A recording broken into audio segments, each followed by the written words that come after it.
గత ప్రభుత్వ హయాంలో బీఆర్ఎస్ ఎలాంటి అనుమతులు లేకుండా జిల్లాలో పార్టీ ఆఫీసులు నిర్మించింది. అధికార పార్టీ కావడంతో అప్పట్లో అధికారులు నోటీసులు కూడా ఇవ్వలేకపోయారు. పరిస్థితి మారడంతో ఇప్పుడు చర్యలు తీసుకోవడం మొదలుపెట్టారు. ఉమ్మడి ఖమ్మం జిల్లా కేంద్రంలో నిర్మించిన ఆఫీసులకు ఎలాంటి నిర్మాణ అనుమతులు తీసుకోలేదు. మరింత సమాచారం మా ప్రతినిధి భాస్కర్ అందిస్తారు.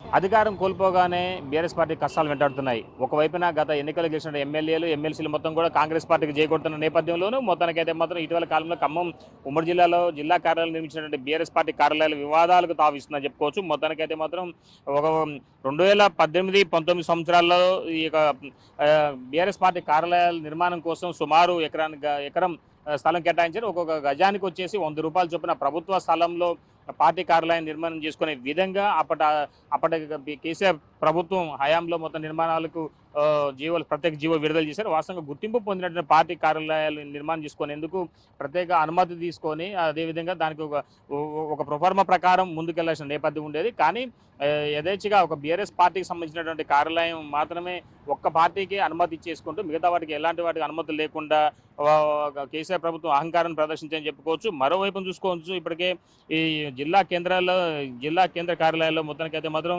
ఈ యొక్క బీఆర్ఎస్ పార్టీ కార్యాలయం నిర్మాణానికి మున్సిపల్ శాఖ నుంచి కావచ్చు, మరోవైపున ఖమ్మం చూసుకుంటే ఖమ్మం కార్పొరేషన్ నుంచి కూడా ఎలాంటి అనుమతులు అని చెప్పి అధికారులు స్పష్టంగా తెలియజేస్తున్న నేపథ్యం ఉంది. అయితే బీఆర్ఎస్ పార్టీకి ఆఫీసులకు విలువైన భూములు కేటాయించారు. ఖమ్మం నగరంలోని ఎన్ఎస్పీ గెస్ట్ హౌస్ ఉండేది గతంలో. ఈ ఎన్ఎస్పీ కాలనీ సమీపంలో ఉన్నటువంటి ఈ గెస్ట్ హౌస్కి సంబంధించిన స్థలాన్ని మొత్తం కూడా ఎకరం స్థలం ఉంది. ఈ ఎకరం స్థలంలో బీఆర్ఎస్ పార్టీ కార్యాలయం నిర్మాణం చేసుకునే విధంగా ఆ బీఆర్ఎస్ పార్టీ నేతలు అప్పట్లో ఈ యొక్క స్థలం కోసం ప్రత్యేక జీవోని విడుదల చేసుకొని ఈ స్థలానికి గజానికి 100 రూపాయలు చొప్పున, అంటే వాస్తవంగా విలువైన స్థలం ఇది.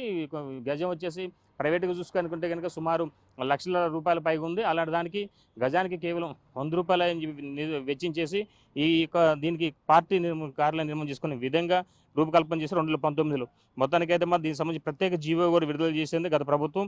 అయితే పార్టీ ఈ కార్యాలయం నిర్మాణం కోసమై ఎన్ఎస్పీ డిపార్ట్మెంట్కి సుమారు గజానికి 1000 రూపాయల చొప్పున 100 రూపాయల చొప్పున అంటూ ఎకరం స్థలంకి గజానికి ఇంత అని చెప్పి 100 రూపాయల చొప్పున దానికి ప్రత్యేకంగా నగదు కూడా చెల్లించడం కూడా జరిగింది. కానీ ఏదైతే ప్రభుత్వానికి ప్రభుత్వ భూమికి సంబంధించినటువంటి లీజు కావచ్చు, ఒకవేళ కొనుగోలు సంబంధించిన దానికి కావచ్చు నగదు చెల్లించారే కానీ పార్టీ కార్యాలయం నిర్మాణానికి సంబంధించి మాత్రం ఎలాంటి అనుమతి తీసుకోలేదనేది స్పష్టంగా తెలుస్తూ ఉంది. అయితే పార్టీ కార్యాలయం నిర్మాణం చేసే సమయంలో సుమారు 60 లక్షల రూపాయల మేరకు పార్టీ ఫండ్ స్వచ్ఛందంగా విధించింది. అంటే ఆ నిర్మాణం ఆ నిధులతోటే ఈ పార్టీ కార్యాలయం నిర్మాణం చేయాలని చెప్పని ఎలాంటి లోపాయకారి పనులు చేయకూడదని చెప్పి స్పష్టంగా తెలియపరుచుకుంది.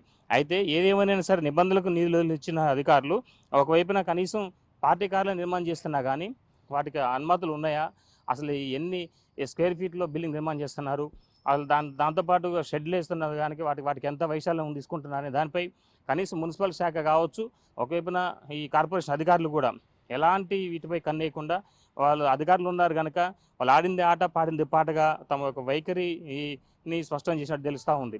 అయితే ఈ యొక్క ప్రభుత్వ స్థలాల్లో లీజు తీసుకునేటప్పుడు ప్రత్యేక జీవోతో పాటు మిగతా పార్టీ వాళ్ళకు కూడా సేమ్ ఇదే నిబంధనలు వర్తించాల్సి ఉండగా వాటిని విరుద్ధంగా కేవలం కేసీఆర్ ప్రభుత్వం కేవలం ఒక బీఆర్ఎస్ పార్టీ కార్యాలయం నిర్మాణం కోసమే ప్రత్యేక జీవోను ఏర్పాటు చేసుకొని గజానికి 100 రూపాయల చొప్పున చెల్లించే విధంగా ఆనాడు వాళ్ళ ప్రత్యేక జీవోను విడుదల తీసుకుంటూ అప్పుడు ఎమ్మెల్సీ శ్రీనివాసరెడ్డి యొక్క నేతృత్వంలోని 30 జిల్లాల్లోని 28 కార్యాలయాలు నిర్మాణం చేసే విధంగా అడుగులు వేస్తారని చెప్పుకోవచ్చు.